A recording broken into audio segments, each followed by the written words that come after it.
Hello, and welcome to my channel, Knotty Gnome Crafts. My name is Sarah, and you can find me as Knotty Gnome on Instagram. I noticed that I have had an influx of new subscribers, so whether you are a new or returning viewer, thanks so much for joining me today, and it's time for another Friday Sews.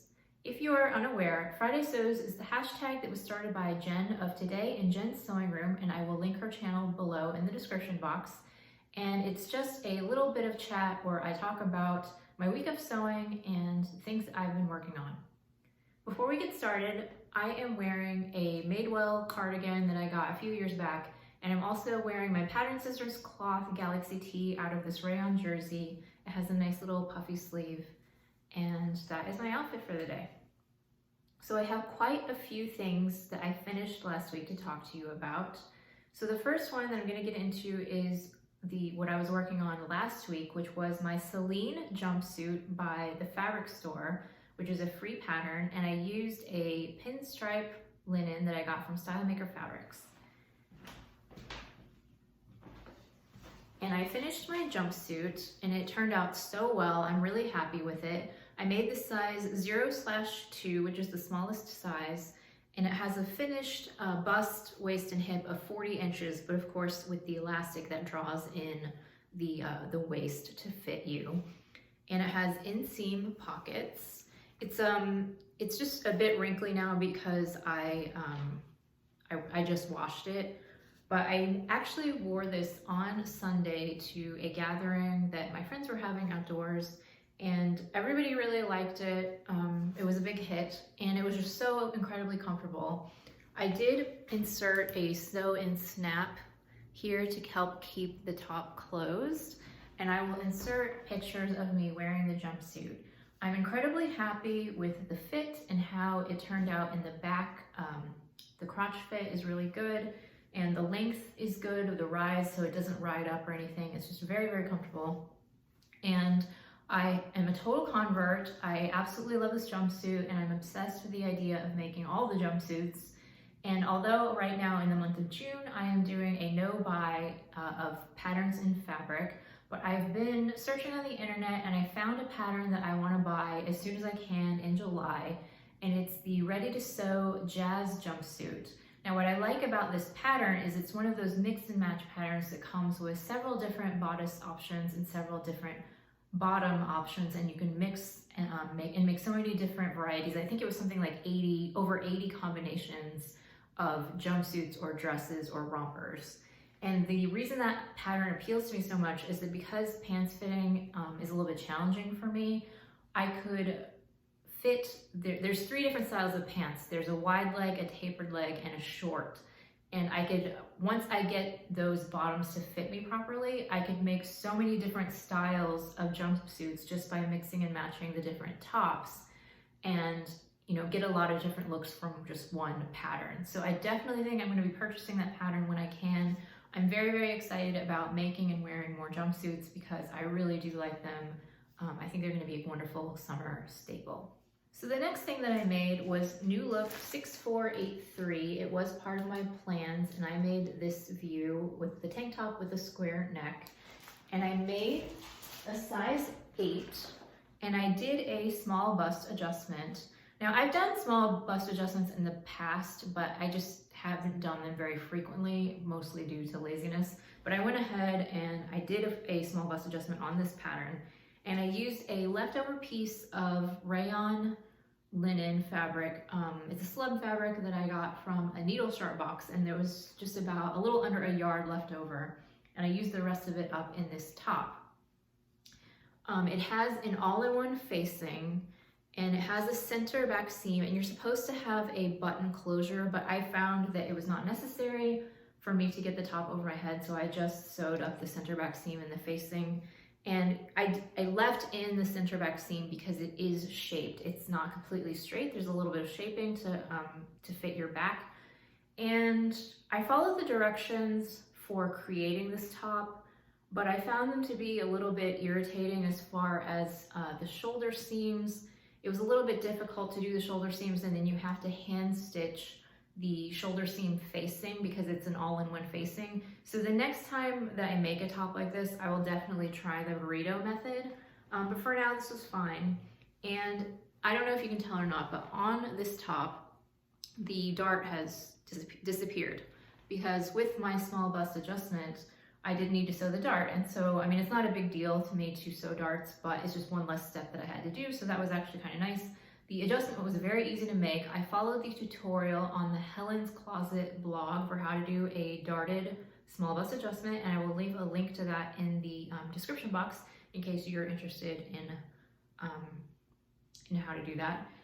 And this top doesn't fit quite right. There's something a little bit weird, like the shoulders kind of sit a little bit wide on my body, and if I kind of push them up so that they sit on my shoulders, then the back kind of wants to stick out from my neck a little bit.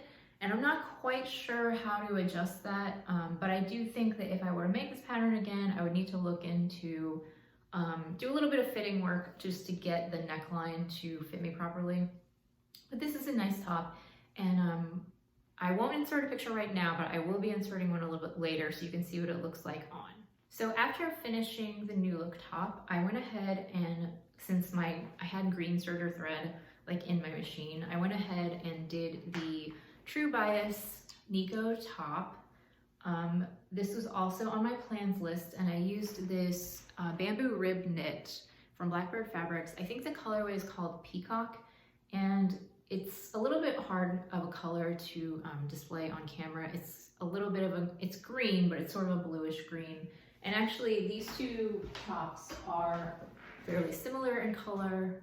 I've just discovered recently, within the past year or so, that I really like this color on me. And so I've bought quite a few fabrics that are sort of in this shade.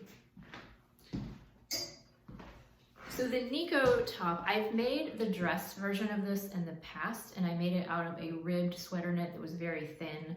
And so I used the size 2, which is the same size I used last time, but the fit on this one is a little bit different. For some reason, the neckline of this top is pretty tight against my neck, whereas my dress version was looser.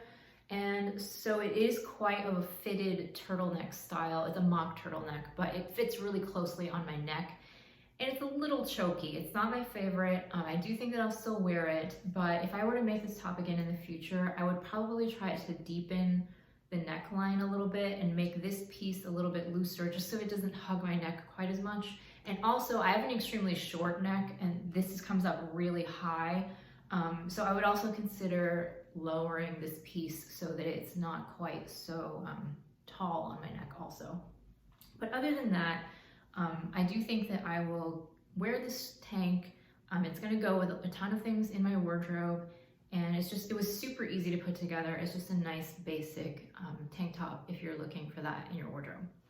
I will also insert a picture of me wearing the tank so you can see what it looks like on. So the last finished sewing make of the week is I went back to the Palisade shorts.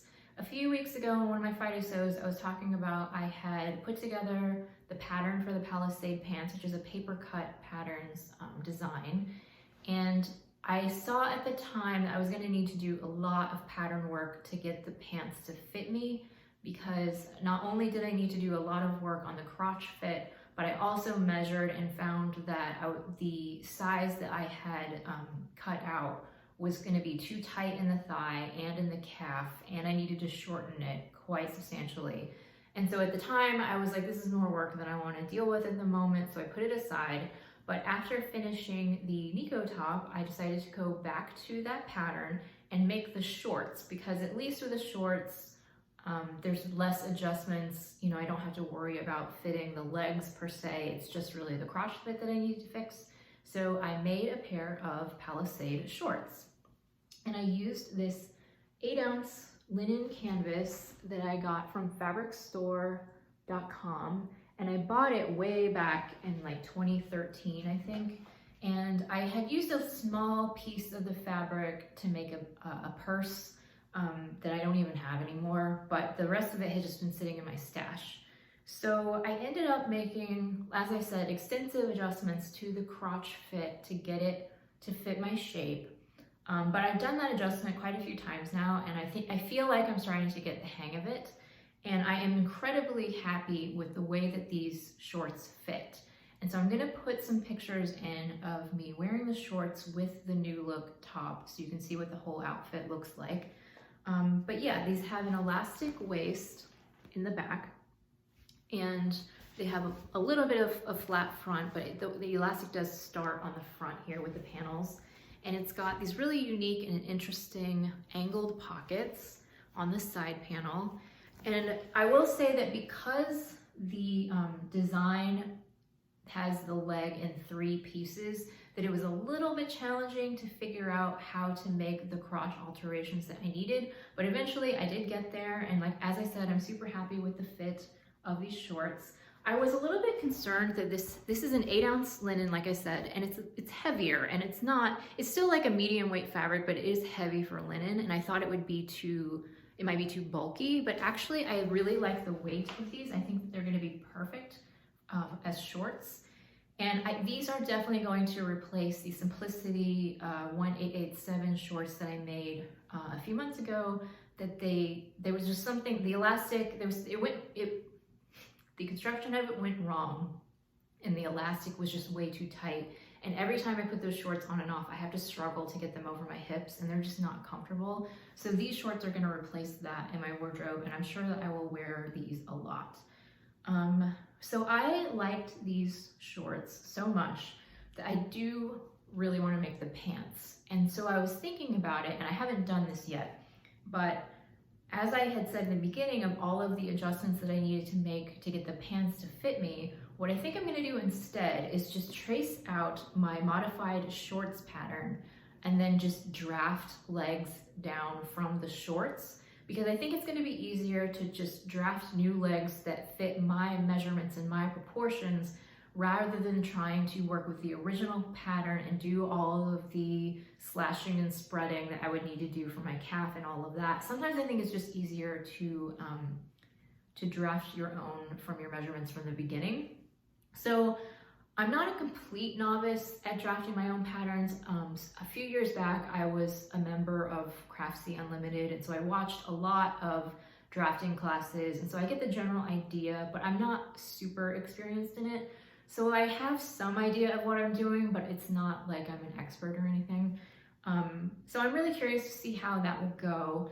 These shorts, I did not make a muslin for these because, well, first of all, it was going to be a little bit complex because of the construction of them, but also because I had this fabric in my stash since 2013. I was like, if it doesn't work out, it's really not the end of the world. So I skipped the muslin on that, but I do think I would definitely, if I'm going to draft my own pants pattern, I would do a muslin, you know, tweak the fit, and kind of go from there. So I don't know if I'm going to do that right away or if I will wait and do something else first. I really don't know what I'm going to do next week. I haven't figured that out yet. But I definitely want to make the pants. The pants are on my list of things to sew.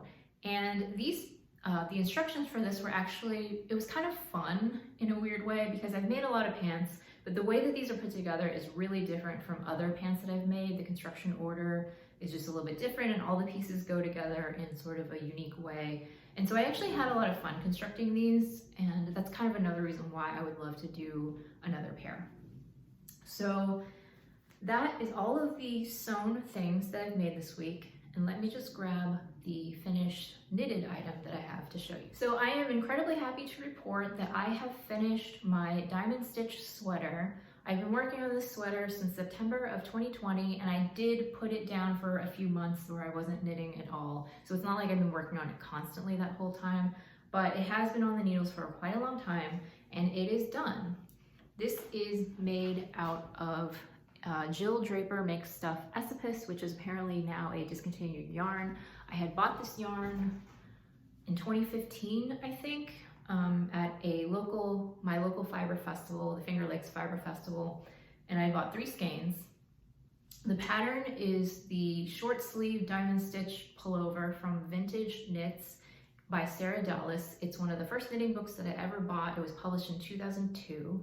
And there are only 2 sizes provided in the book for this pattern, so the sizing is not even close to inclusive. I made the smallest size, which I think was a chest of 32 to 33, And then there's also a size 34 to 35. So there's only 2 sizes included in the pattern. And as far as modifications go, so I originally intended to make this cropped, but I kind of forgot when I was knitting it. It's one of those things where you kind of just get into the groove where you're knitting, and I forgot to stop knitting to make it cropped. So it ended up being like a high hip length. And so because of that, I was a little bit concerned that it was going to be tight in the hip. And so when I was seaming it, I just left the ribbing open. So there's side splits in the pattern, which were not originally there. I will be the first to admit that this is not my best seaming job. When I finished all the pieces, I was just kind of over it, and I just wanted it to be done and off the needles. So I wasn't as careful as I might have been otherwise with the seaming, but whatever, it's done. I did alternate all 3 skeins as I was working with it. And the only other thing I wanted to say about this is that the yarn was not my favorite. I mean, it is discontinued, so it kind of doesn't matter because you can't buy it anywhere anyway. But it was originally intended to be a sock yarn, and it's 100% merino. And so the yarn is very, very tightly plied. It's kind of like, it's similar to Socks That Rock, if you're familiar with that. And so it wanted to kink up on itself all the time. And so because I was alternating 3 different skeins all at once, the yarn would get tangled a lot, and it would kind of like tie itself into knots almost. And it was kind of annoying to work with, but the texture is really nice. It has good stitch definition. It's very spongy feeling. And I will insert a picture of me wearing the sweater so you can see what it looks like on. And yeah, this color is not the best for me. I bought this kind of when millennial pink was all the rage. And I think it's a pretty color, but I just don't think that it's the best color for my skin tone. And before anybody says anything about dyeing the sweater, I cannot work with dyes because I've done it in the past, and I've actually had some pretty bad allergic reactions to the dyes. And so for health reasons, I don't do my own dyeing. That's not an option for me. So, but yeah, like because of the color, I don't know how much wear I'm gonna get out of this, but it's a nice sweater. It's a good basic, and I think that it's kind of a 3-season thing. I could wear it through the spring, the fall, and the winter, and I do think I'll wear it occasionally. So yeah, that's my finished sweater. So the last thing that I will leave you with is a new knitting project. I was super excited to finish the sweater and start something else, and my niece is turning 10 this year in August. And I will actually be going home to visit my family, like during her birthday. My niece and my mother have the same birthday, so it's kind of a special day for both of them, for the whole family. So I'll be going home to visit and spend time with them, because obviously with COVID, I haven't seen them in a while. And for my niece's birthday, I wanted to make her a few things just to give her for her birthday gifts. So I chose this mustache yarn. It's in Ritz sock. It's the glittery sock yarn in the colorway Modern. And the yarn looks like this. It's the self-striping yarn in these neon-y rainbow colors. And I am making a sock head hat. Oh, I just realized, I think I dropped a stitch, sorry. Let me fix this. If you're a knitter, you know what it's like when you drop stitches. You gotta like pick them up before they ladder down too far. Okay. Put them on the needles. Okay, so the sock head hat is by Kelly McClure. It's a free pattern. There's literally like thousands of them out there. If you look up the hashtag on Instagram or look at it on Ravelry, if you are able to be on Ravelry, there's tons and tons of examples. I have made this pattern once before. I made it a charity hat. This time I'm doing the teen size, which covers her age group. I used size 2 needles for the ribbing, and I'm using size 3 for the body, and I'm almost done with the body of the hat and ready to do the decreases, so I should definitely be finished with this next week. But my niece loves like really super girly pinks and purples, and I just thought that the little neon rainbow sort of color scheme was kind of 80s and fun, so I hope that she likes it. And yeah, that's what I am working on with my knitting. That's everything that I have for this week. As I had said earlier, as far as sewing goes, I haven't figured out yet what I want my next project to be. I'm kind of experiencing a little bit of sewing ADHD, like I'm all over the place. I want to do all these different things and I don't know what to do first. So yeah, I have no clue what I'm going to work on next, but hopefully I will figure that out later today. And as far as life goes, it was really fun to spend time with my friends last Sunday. We had a kind of a little picnic-y atmosphere, and I saw so many people that I had not seen since before the start of the pandemic. And yeah, it was really great to just be outside and spend time with my friends. So I hope that wherever you are, that you're having a good week. And thank you so much for tuning in to my video, and I will see you next week.